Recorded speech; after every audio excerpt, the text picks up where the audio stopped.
এবার গুঁড়ো মশলা ছড়িয়ে পরিবেশন করুন আর ভালো লাগে সাপোর্ট করুন। সবাই ভালো থাকুন, সুস্থ। আসসালামু আলাইকুম, রূপা রান্নাঘরে সবাইকে জানাই স্বাগত। আজকে আমি তৈরি করব আলুর চিপ মুখরোচক। আমি এখানে আলু নিয়েছি, আলুর সাইজটা একই রকম এইভাবে নিয়েছি, দিয়ে ভালো করে ছিলে পরিষ্কার করে নিয়েছি, খোসাটাকে ছাড়িয়ে দিয়েছি। এবার আমি এখানে একটা গ্রেটার নিচ্ছি, আলুগুলোকে আমি জলের মধ্যে দিয়ে দিচ্ছি, কালো হবে না, লাল হয়ে যাবে না, সেই জন্য। এবার আমি গ্রেটার দিয়ে এভাবে খুব সহজে দেখুন এভাবে করে আমি গ্রেট করে নেব।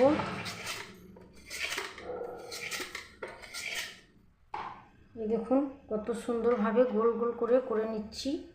আমি এভাবে সবগুলোকে করে নেব।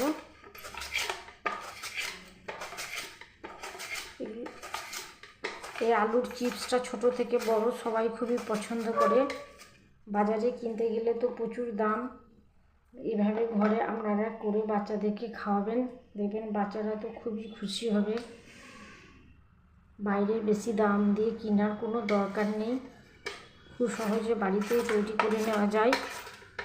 আমি এভাবে সবগুলোকে করে নিচ্ছি। দেখুন করতে খুবই সুবিধা, কোনো কষ্ট হয় না। এভাবে ছিলে নিয়ে একটা গ্রেটার নিয়ে আপনারা খুব সহজে গ্রেট করে নেবেন। দেখেন আমি এভাবে সবগুলোকে করে নিচ্ছি, জলের মধ্যে ফেলে দিচ্ছি যাতে লাল না হয়ে যায়, সেই জন্য আমি এভাবে সবগুলোকে করে নেব। আমার আলু গ্রেট করা হয়ে গেছে, দেখুন কত সুন্দর হয়েছে। আমি একই সাইজে আলু নিয়েছি, সেই জন্য একই রকম হয়েছে। আলুর সাইজটা ঠিক একই রকম, এইভাবে গোল গোল করে নিতে হবে। এই দেখুন গোল দেখে আলু নিতে হবে, তাহলে চিপসটা খুব ভালো সুন্দর একটা সাইজ আসবে। এই রকম নিলে পরে খুব ভালো হয় চিপসটা। এবার আমি ছাঁকনায় ছেঁকে ধুয়ে ভালো করে জলটাকে ঝরিয়ে নেব। আলু ভালো করে ধুয়ে আমি 1 ঘন্টা জলটাকে এভাবে ঝরতে দেবো। দেখুন আমি ভালো করে আলুর যে জল আছে সে জলটাকে ঝরিয়ে নেব। একটা ঝুড়ির মধ্যে আমি রেখেছি, এটা আমি ঘন্টাখানিক রেখে দেবো, জলটা এমনি ঝরে যাবে। এবার আমি কড়াইয়ের মধ্যে দিয়েছি পরিমাণ মতো সাদা তেল, তেল গরম হয়ে গেছে। এবার চিপসগুলোকে ভেজে নেব। গ্যাসের ফ্লেমটাকে আমি মিডিয়ামে রেখেছি, হাই ফ্লেমে রাখিনি। হাই ফ্লেমে রাখলে মুচমুচে হবে না, তাড়াতাড়ি লাল হয়ে যাবে, সেই জন্য মুচমুচে করার জন্য গ্যাসের ফ্লেমটা অবশ্যই মিডিয়ামে রাখবেন।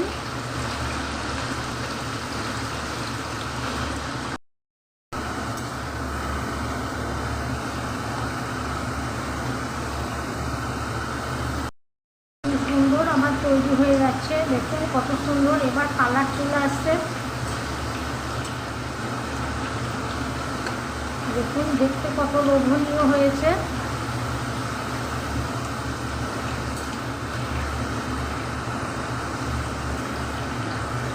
এবার আমি তুলে নেব, আর আমি লাল করব না, বেশি লাল করে নিলে তিতো লাগতে পারে, দেখতেও ভালো লাগবে না। এবার আমি তুলে নিচ্ছি।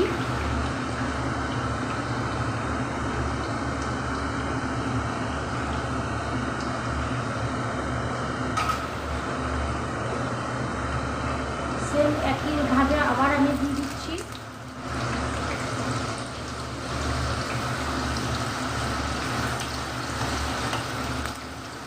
এইভাবে আমি সবগুলোকে ভেজে নেব।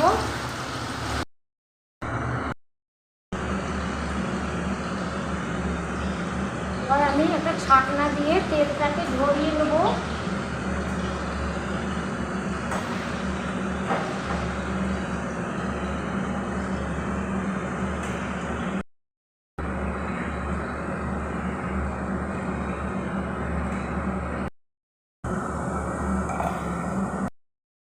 এভাবে আমি তেলগুলোকে ঝরিয়ে নিচ্ছি, একটা বলের মধ্যে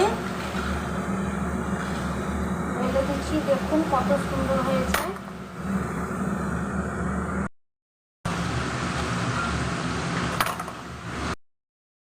এবার এখানে আমি দিয়ে দিচ্ছি স্বাদ মতো সাদা নুন, টাটা লবণ যেটা বলে, দিয়ে দিচ্ছি লাল লবণ মানে বিট লবণ, 1 চামচ আমি বিট লবণ দিয়ে দিচ্ছি।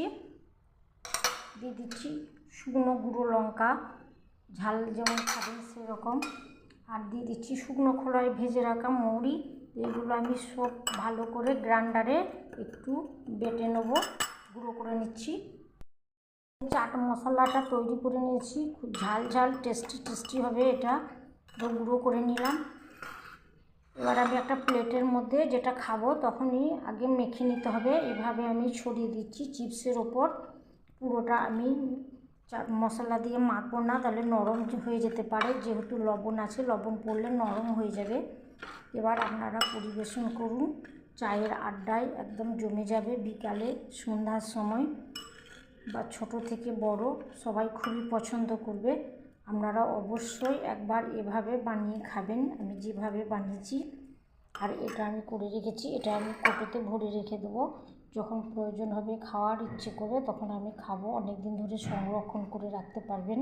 অবশ্যই একবার মিস করবেন না আমি যেভাবে বানিয়েছি। সবাই ভালো থাকুন, সুস্থ থাকুন, আর রূপার রান্নাঘরের সঙ্গে থাকুন। আজকের মতো আসি, আল্লাহ হাফেজ।